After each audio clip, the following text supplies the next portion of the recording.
मित्रों नमस्कार, मैं हूं राकेश कुमार। आप देख रहे हैं मत अभिमत। मित्रों 16 अगस्त से जिस दिन से महाअभियान राजस्व महाअभियान की शुरुआत हुई, उसी दिन से विशेष सर्वेक्षण संविदा कर्मी और अभियंता संघ का भी हड़ताल शुरू हुआ, अनिश्चितकालीन हड़ताल, जो अभी तक चल रहा है। मतलब 1 माह से ज़्यादा होने जा रहा है। लेकिन अब स्थितियाँ कुछ दूसरे तरह की हो गई हैं। शुरुआती दौर में आपने देखा होगा कि वो हड़ताल किए, नीतीश कुमार जिंदाबाद के नारे लगा रहे थे। उसके बाद फिर भूख हड़ताल पर गए। 15 दिनों तक भूख हड़ताल पर लोग रहे। इसमें कई लोगों की स्थितियां खराब हुई। इस बीच में लगभग सभी दरवाजे पर इन संविदा कर्मियों ने अपनी गुहार लगाई, सारे लोगों से न्याय की मांग की, लेकिन न्याय कहीं से नहीं मिला। हाँ, एक चीज़ ज़रूर हुआ कि कई पक्ष विपक्ष के नेता आए और उन्होंने अपना समर्थन दिया, चाहे वो राजद के हों या फिर जनसुराज के हों या फिर भाकपा के हों, भाकपा माले के हों। ये सारे लोग आए और भाजपा के भी आए, भाजपा के एमएलसी, और उसके अलावा भाजपा के एमएलसी संजीव कुमार, वो तो मंच पर भी आए थे। वहाँ से उन्होंने बोला था। भाजपा के ही सांसद और मंत्री सतीश चंद्र दुबे ने बजाबते सीएम को पत्र लिखा था।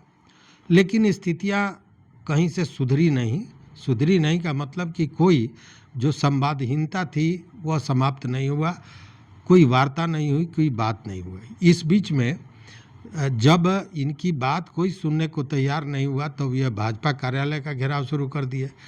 आपको याद होगा नड्डा जी को आना था, लेकिन इनके प्रदर्शन के चलते नड्डा जी का वो वेन्यू बदल दिया गया। वो बैठक जो भाजपा कार्यालय में होनी थी वो नहीं हुआ।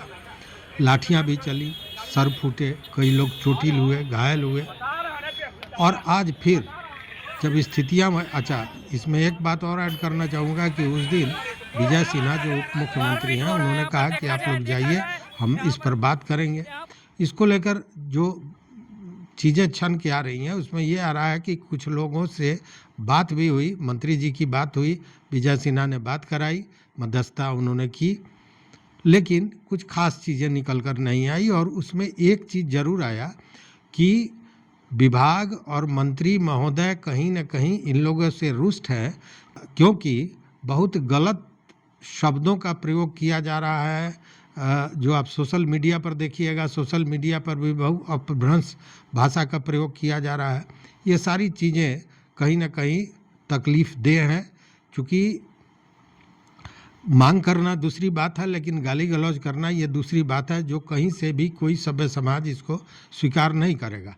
हालांकि इसको लेकर जो बातें छन के आ रही हैं वो ये बताया जा रहा है कि विभाग और इन संविदा कर्मियों के बीच वैमनस्य पैदा करने के लिए कुछ अन्य संगठन हैं जो बीच में इस तरह का टीका टिप्पणी, गाली गलौज कर रहे हैं। अब ये तो जांच का विषय है, उससे पता चलेगा कि ऐसे कौन लोग हैं। लेकिन हाँ, जो बातें हैं वो इस तरह की आ रही हैं कई जगह से कि हाँ साहब, कुछ बाहर के लोग हैं जो इस तरह की स्थिति पैदा कर रहे हैं कि विभाग और संविदा कर्मियों में किसी तरह से तालमेल न बैठे। कारण इसके पीछे जो हो, ये तो जांच का विषय है, उसके बाद ही पता चलेगा। लेकिन यह बात जब मंत्री महोदय से इन लोगों की बात हुई, उसमें यह बातें सामने आई। मैं पुष्टि नहीं कर सकता हूं, लेकिन जो छन के बातें आ रही हैं उसमें यह आ रहा है कि मंत्री महोदय ने संभवतः कहा, मैं फिर कह रहा हूं कि मैं इसकी पुष्टि नहीं कर सकता हूं, क्योंकि जो कह रहा है उसने कोई वीडियो या कोई ऑडियो तो मुझे प्रोवाइड कराया नहीं है। लेकिन जो लोग गए थे उनमें से कुछ लोगों का ये कहना है कि मंत्री महोदय का ये कहना था कि कोई एक मांग आप बताइए जिस पर विचार किया जा सके। तो इन लोगों ने कहा कि हमको 60 वर्ष कर दीजिए। तो मंत्री जी ने कहा कि अभी तो आपकी नौकरी ही नहीं है, अभी 60 वर्ष कैसे कर सकते हैं।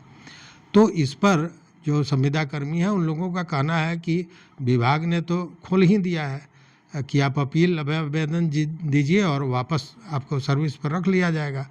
तो आप 60 वर्ष कर दीजिए और बाकी जो लोग गए हैं पहले से या 3000 पहले से हैं, उन लोगों का 60 वर्ष हो जाएगा और हम लोग अभय आवेदन दे के आ जाएंगे और हम लोग का भी हो जाएगा, इसी तरह काम निकल जाएगा।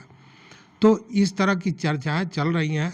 एसीएस से जो चर्चा की बात आती है उसमें भी यह बताया जा रहा है कि उन्होंने कहा कि हम मंत्री महोदय से इस पर चर्चा करके और जो चीज़ें सामने आएंगी वो बताएंगे, वो करेंगे। मतलब कि जो एकदम तारतम्य टूट गया था उसमें कहीं ना कहीं कुछ एक संबंध बनता दिख रहा है, जो एक अच्छी बात है। अच्छी बात ये इसलिए है कि संविदा कर्मी सड़क पर है, एक तो ये मामला है। दूसरा बात कि सरकार ने जो सर्वे का इतना बड़ा और महत्वपूर्ण काम शुरू किया था वह भी कहीं ना कहीं धराशायी हो गया है। तो इन चीज़ों का होना, मेल मिलाप अगर हो जाए अच्छे से, तो मुझे लगता है इससे अच्छी बात कोई नहीं हो सकती है। लेकिन कुछ चीज़ें जो विभाग की तरफ से आ रही हैं वो अभी भ्रमित कर रही हैं। अब कुछ मेरे पास डॉक्यूमेंट्स आए हैं, पीडीएफ आए हैं, जिसमें विभाग द्वारा यह बताया गया है कि जो अभ्यावेदन दिए हैं, अपना अपील का अभ्यावेदन, और उन लोगों को रखा गया है, उनकी लिस्ट वो जारी हो रही है। उस लिस्ट में भी कई तरह की भ्रांतियां हैं, कई तरह की गलतियां बताई जा रही हैं। अब यह तो विभाग ज़्यादा बेहतर ढंग से बता सकेगा कि उसमें ये जो गलतियां बताई जा रही हैं वो सही है या गलत है, चूँकि उसमें यह कहा जा रहा है कि कई नाम ऐसे हैं जो एक ही नाम को 2 बार 3 बार रिपीट करके संख्या को बढ़ाया गया है।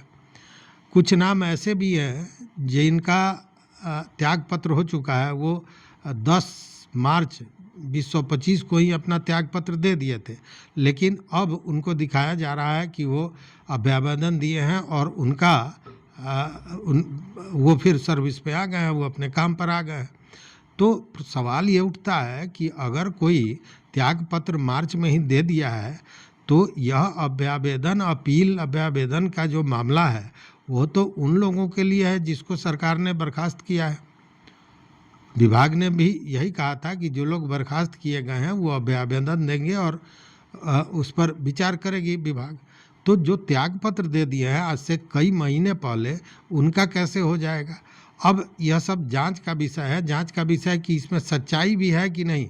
चूँकि जब इस तरह का आंदोलन और इस तरह की चीज़ें होती हैं, आपको याद होगा शिक्षा विभाग में जब टाइम टेबल को लेकर हंगामा चल रहा था, सदन से लेकर सड़क तक शिक्षक एकदम विरोध में उतर गए थे। उस समय शिक्षा विभाग का एक विज्ञप्ति जारी हो गया जिसमें बताया गया कि स्कूल का टाइमिंग चेंज कर दिया गया, और नेक्स्ट डे फिर शिक्षा विभाग ने बताया कि नहीं, वो विज्ञप्ति आई है वो फेक है, वो गलत है। तो बहुत सी चीज़ें फेक भी होती है, इसलिए ठोक बजाकर इसको समझने की ज़रूरत है। लेकिन जो चीज़ें मेरे पास आई हैं उसमें यह दिख रहा है कि किसी का नाम 2 जगह है, किसी का 3 जगह है, किसी का 4 जगह है। एक आईडी है AEN 11076, कोई ये दीपक पासवान का है। तो दीपक पासवान का एक जगह सरकार का ही, विभाग का ही एक पत्र दिखाई दे रहा है जिसमें उनका जो इस्तीफ़ा है वो 10/3 मतलब 10 मार्च 2025 को एक्सेप्ट किया गया है।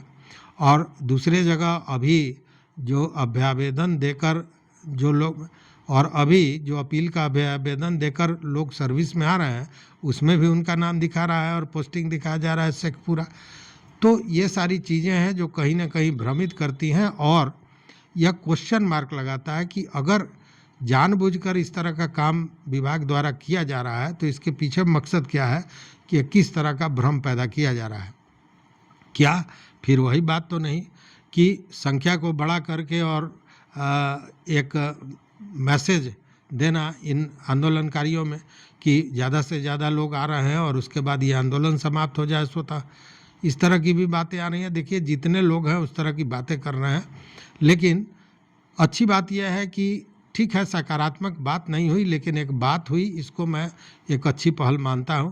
और विभाग को, सरकार को भी चाहिए कि इन चीज़ों को, हो सकता है गलतियां की हों इन लोगों ने, लेकिन उन गलतियों को किनारा करके, चूँकि ये सब अभी के विभाग के लोग हैं और इन लोगों ने इतने दिनों तक विभाग के लिए काम किया है, सर्वे को आगे बढ़ाया है, और अगर सर्वे सरकार कराना चाहती है, यह मैं बता रहा हूँ, ये अगर सरकार सर्वे सही में कराना चाहती है तो सरकार को इस पर सोचना चाहिए और इन लोगों की मांग पर विचार करना चाहिए। और ये भ्रम पैदा करने वाली चीज़ें हैं, इस पर भी खुलकर विभाग को बताना चाहिए कि इसमें क्या सच्चाई है, क्या गलतियाँ हैं।